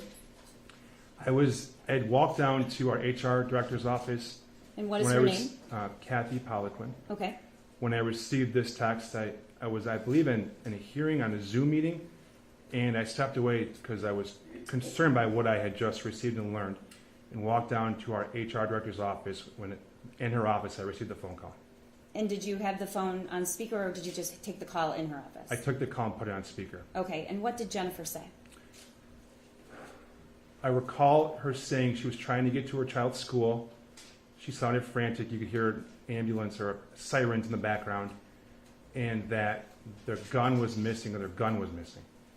When she said, how did she describe the gun? I don't recall exactly, just that there was a gun missing, that their gun was missing. Okay, and what did you say, if anything? Kathy and I both told her, you need to call the police. And what did she say? She said that my husband is at home and already called the police. Okay, and then did the call end right then, or was there more conversation? I don't recall more. I think it ended shortly after. We might have said, you know, please let us know if you need anything, but I don't recall exactly anything more. Okay, and after that, then you received the next text? Yes, I believe so. And what does it say? OMG, Andy, he's going to kill himself. He must be the shooter. And then the next text? I need a lawyer Text. at substation with police. And then what else? Ethan did it. Okay, what was your response at this point? Complete shock. And what did you do? I let my HR director know at the time. We didn't really know what to do. We were looking for the story online to see if everyone was okay. We didn't know what was going on. We were really concerned, greatly concerned and shocked at what we were learning. Did she make another phone call to you? Yes. Do you know when that occurred? That was about 2:15, I think. Okay, so there was what was the 2:15 call about? And who was present? I was in our HR director's office, and I put it on speaker, and she had said she had saw her son at the police station. I recall her saying that, and I recall her saying that she asked if I could recommend a lawyer. And what did you say? At the time, I couldn't think of anything. I couldn't think of a lawyer. I told her I'd ask our corporate counsel, but I couldn't think of one. I'm sorry. And why couldn't you think of a lawyer? I assume you know a lot of lawyers. I do. I was completely in shock and overwhelmed by what we had learned. I couldn't think of anyone that would in a million years be able to suggest for this matter. Okay. I didn't even know where to start. Okay, and then the next time you hear from Jennifer Crumbly is when? I received a text at 3:39 p.m. that day. Okay, and what does the text say? I need my job. Please don't judge me for what my son did. And what did you think about that? I was surprised by that text. Why is that? I was surprised she was worried about her job at the time. I thought she'd be more worried about what was going on. And at that point, was the news public? Yes, we had learned there was a shooting. We were still finding out more, but we had learned that there was an active shooting at the school, yes. Okay, one moment, Your Honor. Just for clarification, I know that this exhibit was stipulated to, I just want the record to be clear that it's been admitted pursuant to stipulation. Thank you, Your Honor.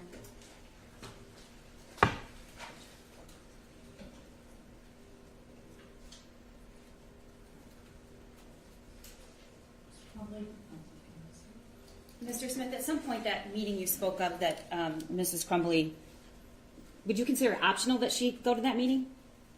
Yes, she was invited. She did not have to attend. Did it actually take place? No. Why didn't it take place? With what happened that day was the last thing we were worried about was going to visit her property. Okay, nothing further.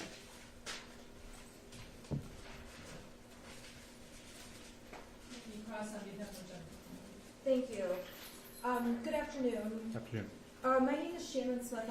I'm the lawyer representing Jennifer Crumbly. If I ask any confusing questions, please let me know. Okay.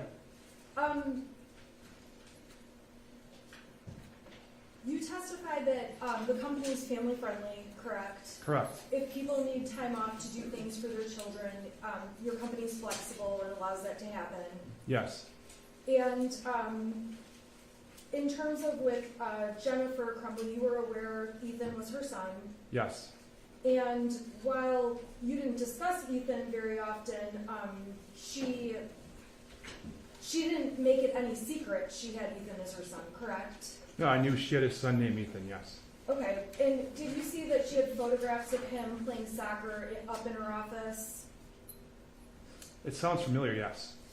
And most of what you and Jennifer talk about in the grand scheme of things is work-related issues, correct? Yes. would you describe Jennifer as being somebody who's very conscientious about her work? Yes. And would you agree with me that she's a definite go-getter, wanting to get promotions, wanting to make more money, wanting to get further ahead? She was definitely professional and very good. She was good at her job and handled herself very well, yes. The position that she was in on November 30th, that position, I think you said, was Director of Marketing, is that correct? Correct. And the director role was actually a newer role for Jennifer. Is that correct? Yes, I believe she had been in that position for about a year and a half. Okay. So prior to her being in that position, she was in a lower position and she had worked up to being the director. Yes. And it's fair to say Jennifer appears to be a hard worker.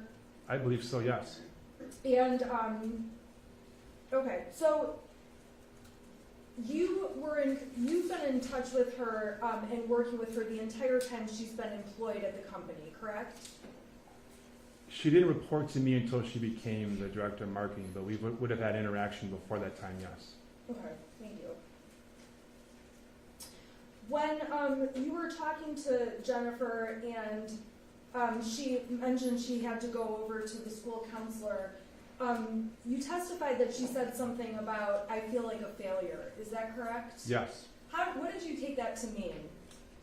I didn't know. I didn't know. I think she just felt sad about the situation. Okay. Did she seem nervous or upset, anything like that? She seemed somewhat down. Okay. So she left work and she went over to the school. And I believe the text, or did she tell you she was going to the school, or was it just the text that said I have to go to my kid's school? I just received the text. And was it frequent that you would get texts from her that she had to go to the school to see the counselor? I don't recall any other text regarding a counselor, no. Was there ever were there other times where Jennifer had to go over and meet with people at the school as far as you know? I don't know. It's fair to say that Jennifer having to go over to the school, that wasn't something that consistently disrupted work. Not that I recall, no.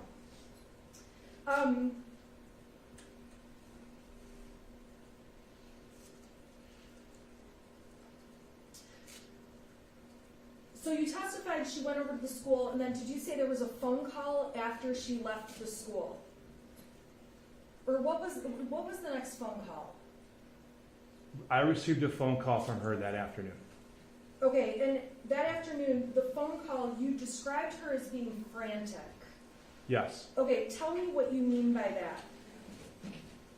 She seemed very alarmed and concerned. Did she seem upset? She seemed very alarmed, concerned. I guess you could say upset, yes, but it was more that she was in a frantic, concerned tone.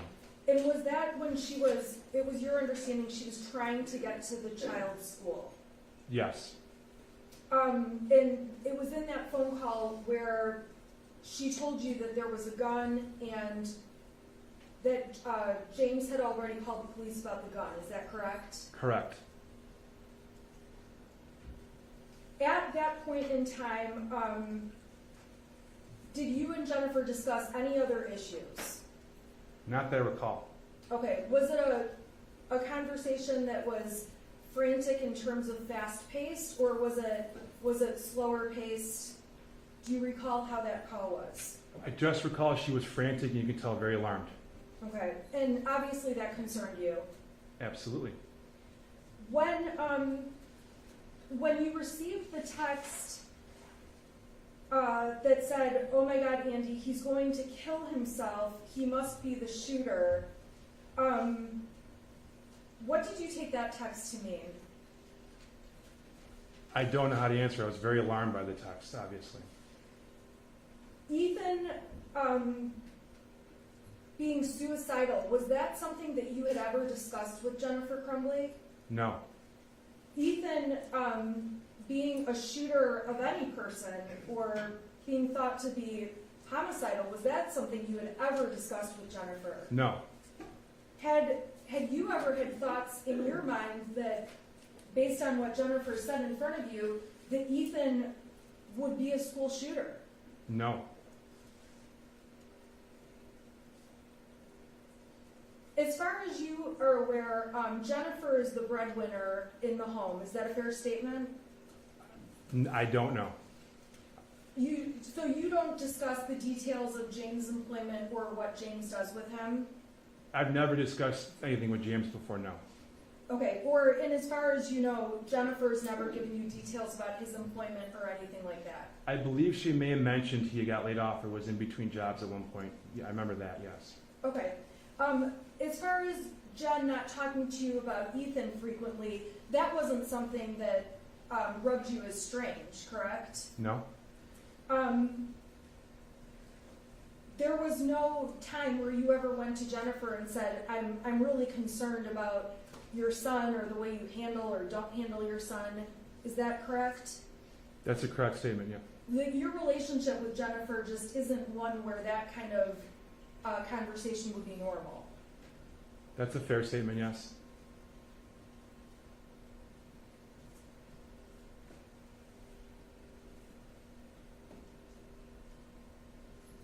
You testified that you were in complete shock. Is that correct? I believe so, yes. Did you, when in talking to Jennifer on the phone calls and through the text messages, did you have an opinion about whether she seemed like she was in shock? Are you asking when she was on the phone? Yeah, or through the text messages. Well, I can't speak to how she felt in the text, but on the phone, she definitely sounded frantic and as if she was in a panic mode. And when the prosecution asked you about the text where Jennifer said, I need my job, please don't judge me for what my son did, you recall that text, correct? I do, yes.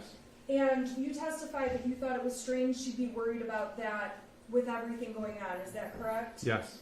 It's fair to say that you don't know what she was worried about in that moment, except for, in part, her job, correct? What? She had called us prior to that, letting us know that she was at the police station and saw her son. I figured she was worried about her child. Okay, so we can agree that while she was worried about her job, she could have been worried about many other topics at the same time. Sure, yes. Okay. And in your conversations with her, you did understand her to be worried about other things, such as Ethan being at the police station, lawyers, things along those lines. I was aware she was worried about her son, yes.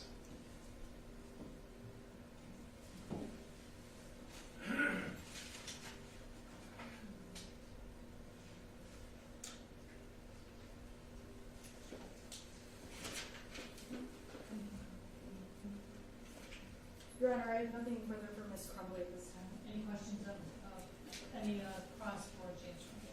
None, Your Honor. Any redraw? Briefly, Mr. Smith, at some point, did you get a chance to go back and look at that math worksheet?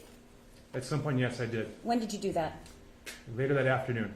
And what did you look at it in detail? Yes, I looked at it after we learned of what had happened. And what was your thought about it? I was troubled. It was concerning. Why is that? It's a concerning message. It looks like it's someone trying for help. Okay, nothing further. Your Honor, may I ask one follow-up? Go ahead. When you say that it looks like someone asking for help, that could be a concern of suicide. Is that correct? I'm not sure I can answer that correctly, but sure, I guess. Yes. When someone writes, help me and my life is useless. That was concerning, yes. Thank you. Briefly, Your Honor, did you see the picture of the gun? Yes. Did you know that it was identical to the gun that they bought their son? No. Okay, nothing further. Thank you. You can step down. Prosecution calls Kathy. Sorry. Can the witness be excused? Yes. Any objection? No objection. No objection. No. Can you grab it? Yes. I'm going to take about a 5-minute break. Thank you, Your Honor. Thank you. The next witness. Kathy.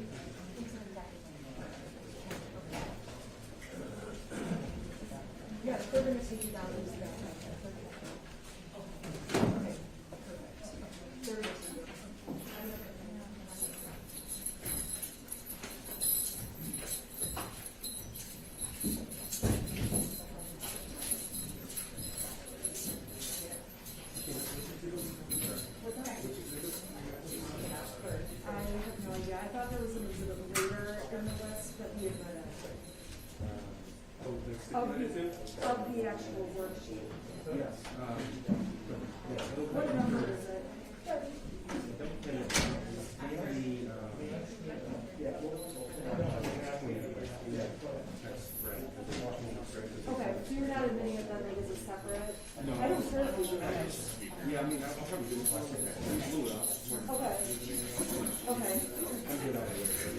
Okay, yeah, I'm sorry, I just understand. I probably had missed keeping track. And then,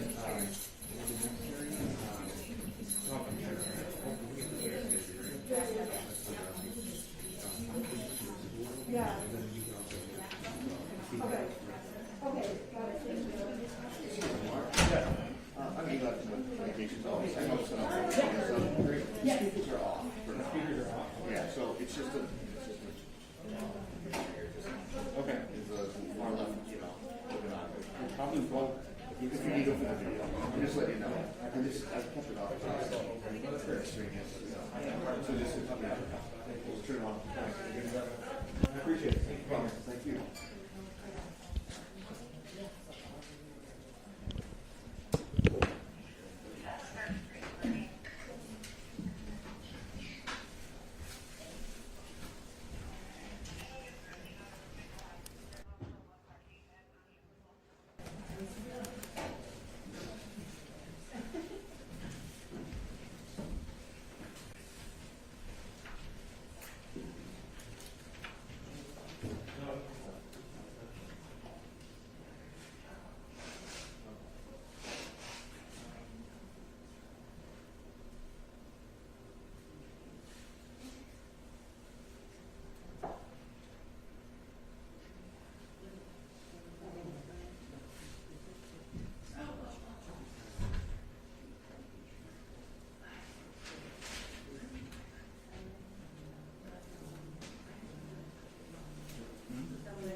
Yeah, she's downstairs. You should be telling her I said hello. I tweeted me at her too. We actually were just talking about you. Uh-oh. All good.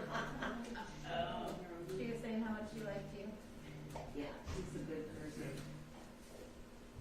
She took good care of us.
Oh, no, I'll turn that down.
And a screenshot that the media can zoom in on my client's notepad, and I was zooming in on it, and you can see, I'm just gonna ask if they can reconstruct that.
Senator Murphy indicated that the Chancellor talked about the geographic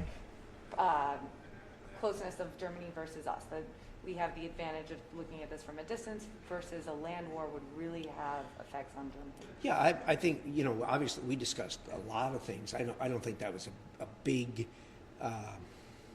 factor, but I mean, it's an obvious observation that they're substantially closer to Germany than we are. But that doesn't mean that their observations about how Putin does things is any different than ours. What are some of the sticking points you are still negotiating? I'm going to reserve on that. We do have details we're working on. I think it's best that we handle these privately as opposed to in a public debate. Sir, is it essential to finish this, get this across the floor before the recess later this month? Yeah, we're running out of runway here, and it's really important that we get this done. Okay, thank you, Senator. Thank you, Senator.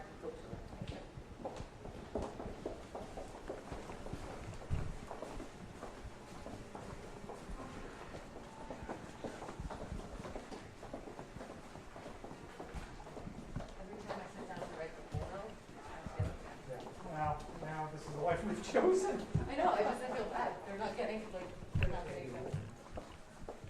Everybody did.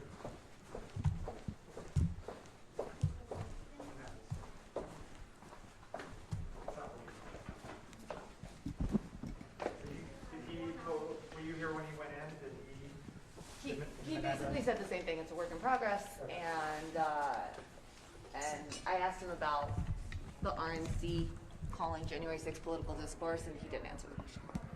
Menendez or Risch. I didn't ask Menendez that. I think he gives. Did Menendez say anything